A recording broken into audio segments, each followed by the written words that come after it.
Now, I'd like to introduce my dad's family. Ruthie, his wife. Well, you all met her, right? Pretty cool person, right? She helped raise us with this young gentleman right here. She stands at a whopping 5'1". How many of you knew that? Because I thought she was 6 foot. Like 8th grade or something like that. And then I just kind of looked down at her one time and go, oh my God, she's short. She carries a lot of weight. No, I mean...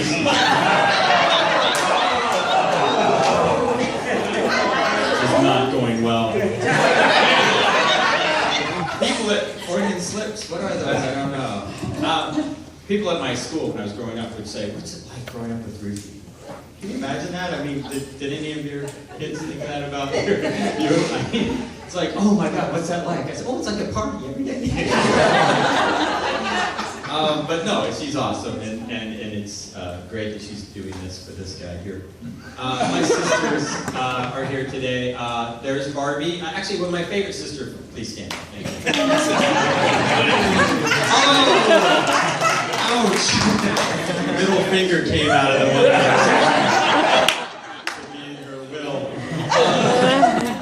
Barbie is, of course, the youngest of the three of us. That's what she's going to tell you anyways, although she is actually the oldest and the smartest, probably. You'd agree with that, right? No? Okay. Shelley's the competitive one.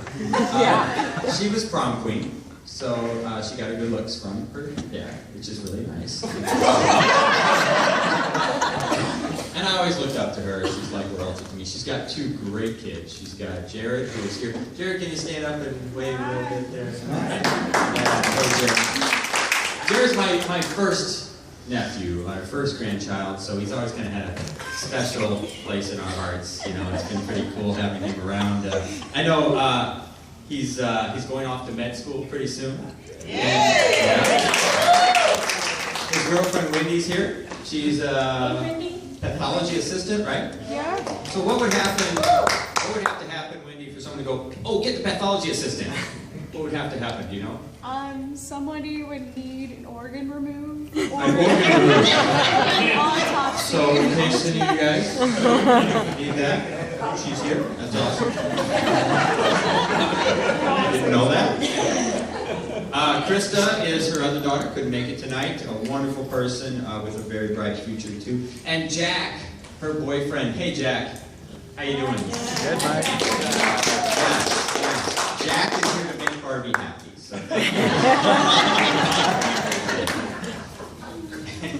I'm protective of her, so please make her happy. Shelley and the Mackins are here. My brother-in-law Paul. Hey Paul, how you doing? There he is, yes.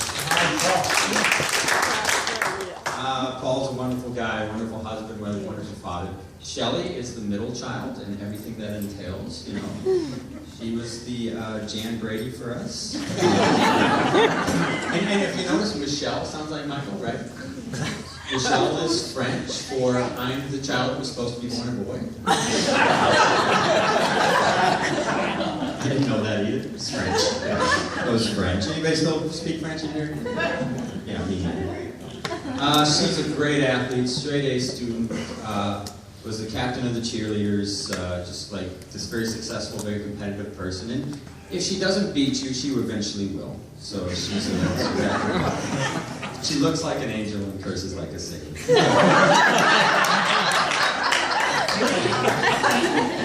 And her children are here. Andrew, how you doing there, buddy? Andrew just finished his first semester of law school. Failed miserably. He won't be going back. Great job, Al. Hey, that was a wonderful job, man. You know, we all thought you couldn't do it anyway. Alex is here. Hey, Alex, how you doing there, buddy? Alex, please come up here. I have to have you come up here especially, please. I want you to see what my dad looked like when he was 20. I have pictures of my dad when he was this guy's age right here. This is what he looks like. And this is what you're going to look like. Is that not amazing?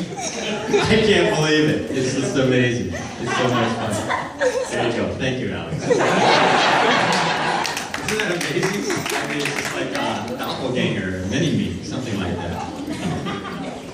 Yeah, it's a doppelganger. What's that mean? I don't know. I have no idea. I just use big words. But he goes to Denison University. He is playing football right now. He's a sophomore there. So good job. Natalie is a sophomore in high school, and she's a great athlete. She's probably faster than anybody in this room, including me.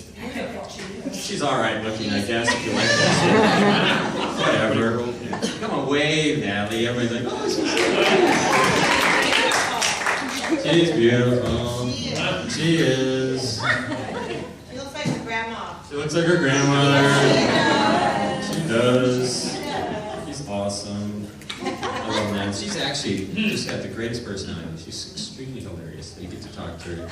Great personality. Just lights up the room. Beth, my lovely wife, is here. Hello, Beth. She's been putting up with me for 21 years. Can you believe that? She's awesome. Awesome mom. She's a school counselor. So I'm a psychologist. She's a school counselor. Our kids are screwed.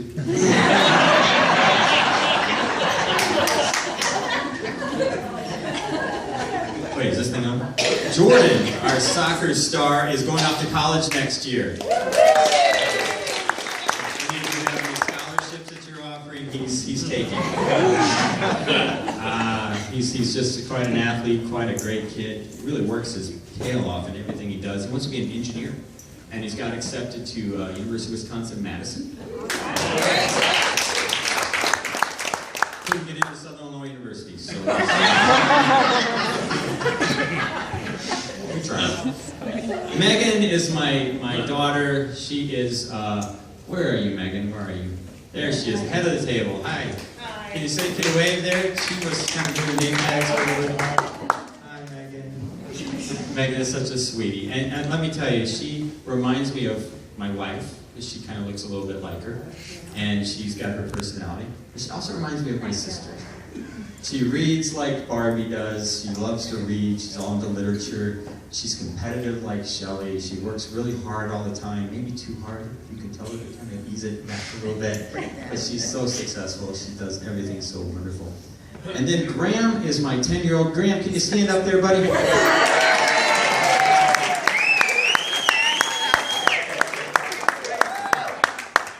The youngest of the grandchildren, the forgotten one, the one that has to entertain himself sometimes. Yeah. He's all of 10 years old. He's a soccer stud. He's a good athlete. He lights up the room everywhere he goes. So thank you for that part. So this is the legacy that my dad leaves. And this is what's so wonderful. We don't get along. We don't get around. I'm doing that on purpose. We don't get together too often, do we? So it's pretty neat that we can finally get to do that. So I just want to start talking about my dad. But first of all, my mom said no STD jokes in the building. So I just wanted to tell you that I'm going to respect that. But what is the thing about the having sex on the electric box? I'm just asking about that. It's electric, right? I'm just saying, you know. Right? It's just a rumor, right? But my dad says they got like 6 months in jail for doing that, you know? If sex is a crime, I gotta be on death row.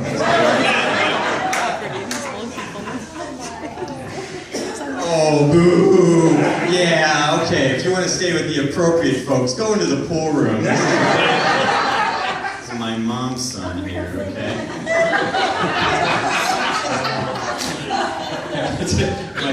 My 10-year-old son just left. He knows what's coming! The Villages is kind of like the Disney World for like retired folks. Yeah! Instead of Mickey Mouse, you got Horny Mouse, right? Let's all get a liquor up, pull! I can't wait. I'm 48. I've got 7 more years. I'm going right here. Let's go get liquored up and have an orgy. That's my Mickey Mouse. Yeah, it sounds a little bit like Mickey. All right, no more sex jokes. Wait, just a little bit more. I work at a college, so we have free giveaways sometimes, and I just want you guys to have some Safety first, folks. And don't pretend like you're not going to pick these up later if they fall on the floor.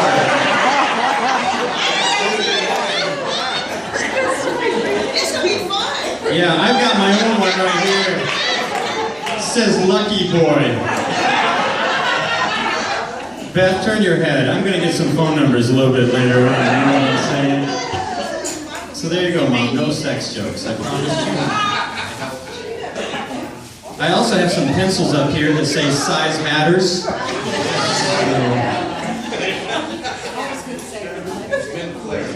My mom was a liar. Yeah, you want me to get off the stage, don't you? My book's almost done. All right. So, what were we talking about? It's like, I have no idea where he's going now. When I was growing up, I wanted to be my dad. I mean, I totally wanted to be this guy. I actually almost did it. I laugh like him.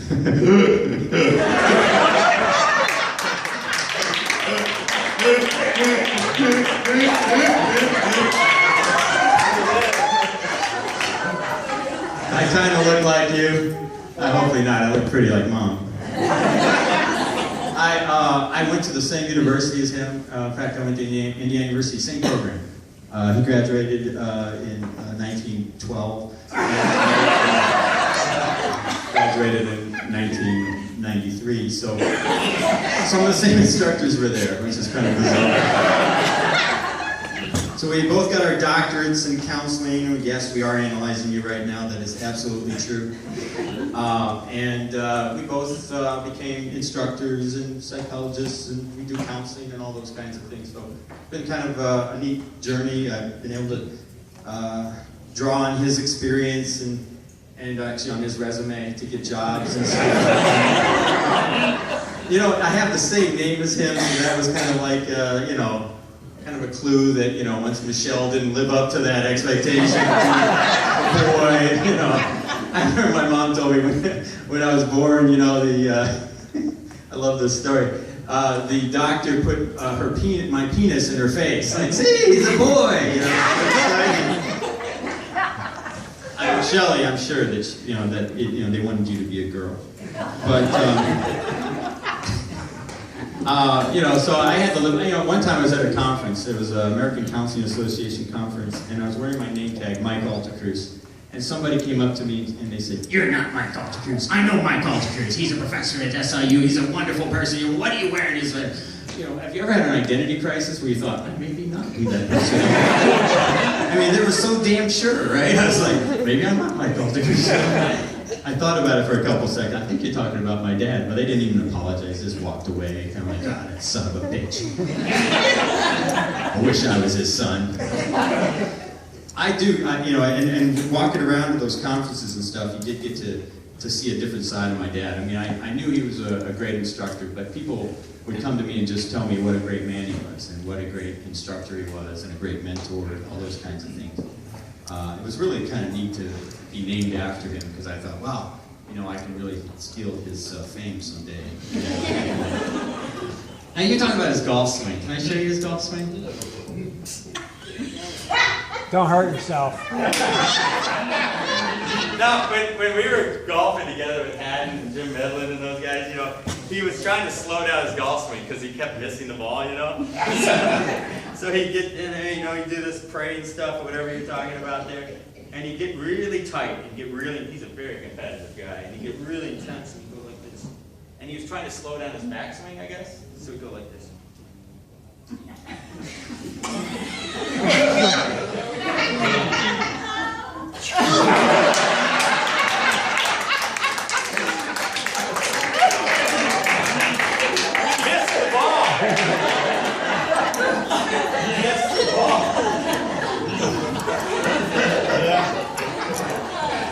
Oh my God, this is precious. We're all on the floor just laughing, that poor guy. You're a good golfer though, Dad. I did learn my impatience from my dad. When we would drive on long trips, he would never never let us stop to pee. And if he did, I was like asking some of my friends from that generation, you know, did your parents ever let you stop to pee? And they're like, oh yeah, sometimes, you know, gas station or whatever like that. But if we were going to stop to pee, we'd get on the side of the road, right? We'd like have this toilet paper and stuff like that. And then poor Ruthie, she'd be like, I think Shelly has to pee. Come on, let her get down to pee. No, we got 5 more hours. We can make it.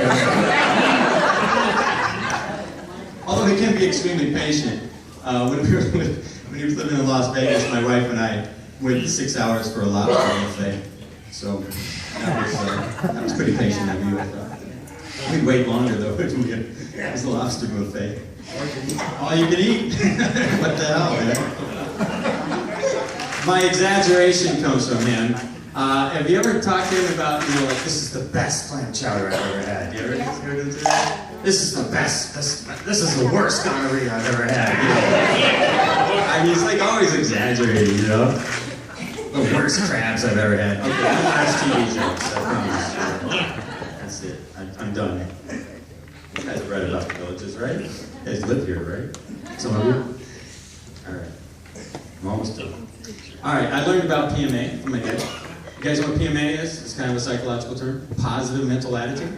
You guys all have that, right? Yeah. I'm not like that pathology assistant. Oh, negative there, you know. So I got lost a lot when I was a kid. I don't know, I got wandered off a lot. So I was lost at the Eiffel Tower in Paris, right? Is that where it is? I don't remember, I was pretty young. And I got lost in the Eiffel Tower, and my mom is just freaking out. She's like, oh my God, Michael's lost, where is he? My dad's all positive mental attitude. Well, if he had fallen off, there'd been a crowd down there.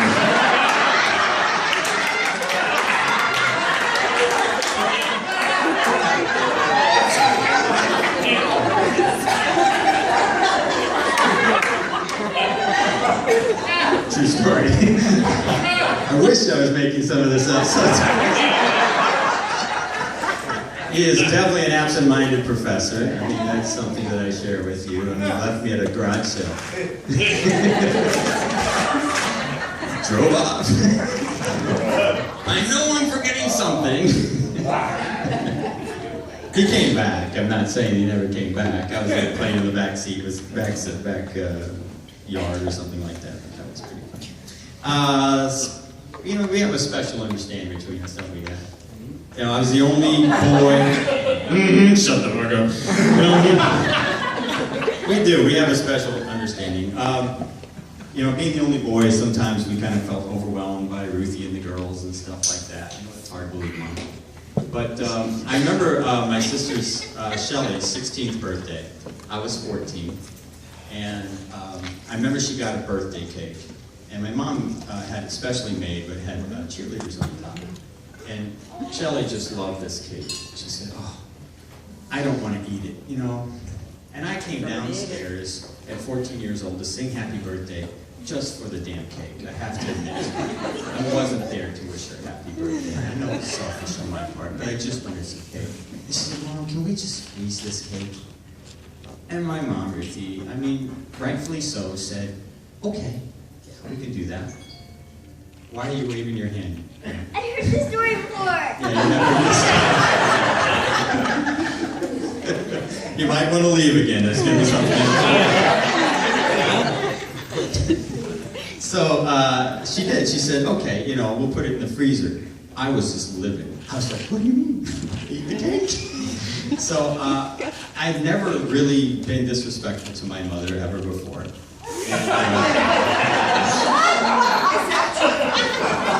I was a good kid. I just never had done something like this before, for sure. And I just looked at my mom and I said, you fat ass bitch.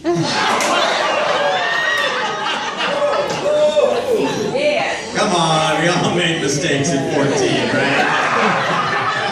Some of you are going, no. No, I never did that. So my mom, and I'll give her credit here because, you know, if she'd killed me at that point, no one would have convicted her. She said, you go to your room and you wait till your father comes home. I did. I went up to my room and, and I towered over her, I was like a foot taller, so that's probably the only reason why she didn't beat me to a pulp.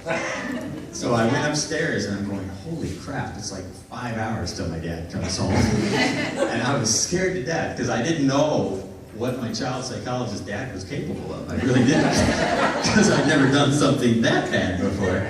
And so I'm just waiting and sweating, and finally I hear we have these creaky old steps. Like what the heck's gonna happen now? And my dad, he walks into the room and he kind of looks stern. He sits down in the bed next to me and he starts to crack up. Since you probably would have been okay if you hadn't said the fat ass part.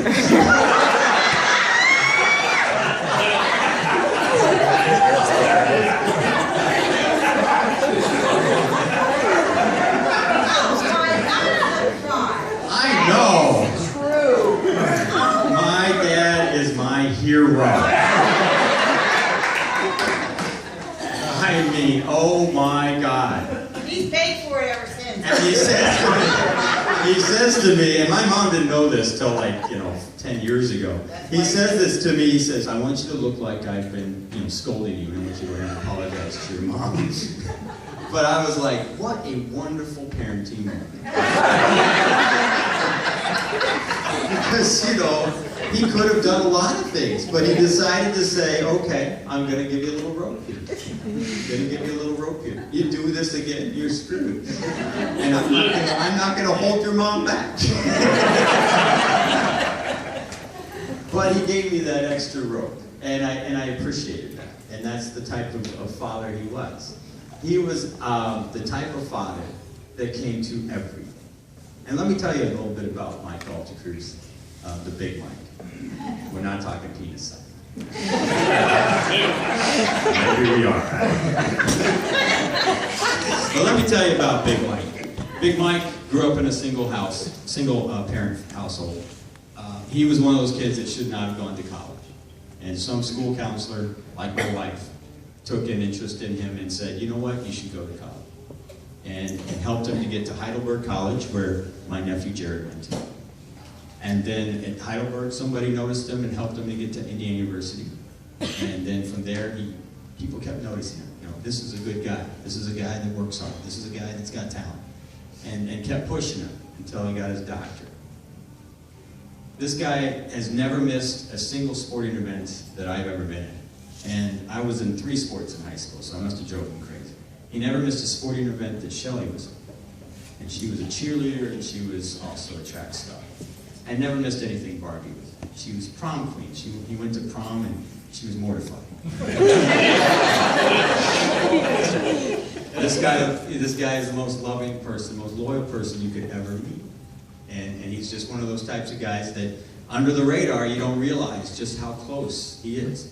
And yes, he is analyzing you, but he's doing it in a loving, caring, unconditional, positive regard, warm way. And he's the most loving guy in the world. And I appreciate you guys being here and supporting him. Because he needs you all. He needs you like you have no idea, right? And I really appreciate all of you coming here tonight, and I appreciate you, Dad, and I love you so very much.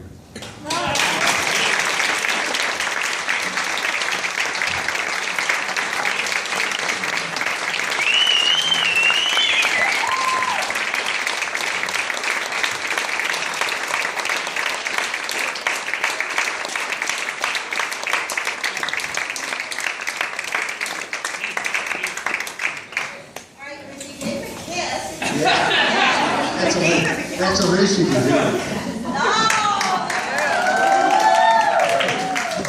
Thank you very much. And I made my living doing speeches, but I'm not going to give one tonight. The wonderful, wonderful roast tonight is just beyond. And once again, just so happy that you were able to join me. And I'm really happy my family. That's been great.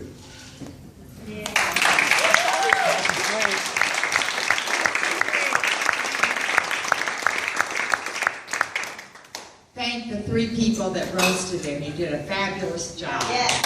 And I really appreciate it.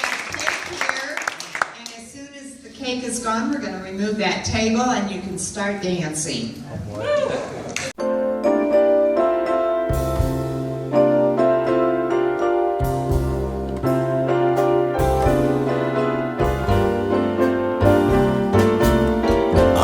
Unforgettable, that's what you are. Unforgettable, though near or far.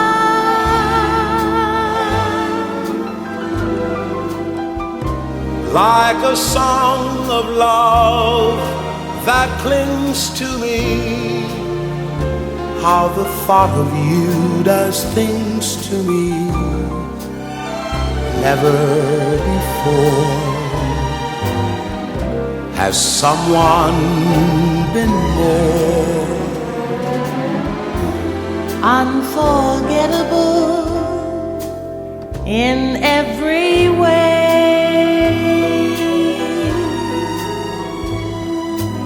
and forevermore. and forevermore. That's how you'll stay. That's how you'll stay. That's why, darling, it's incredible that someone so unforgettable thinks that I am unforgettable too.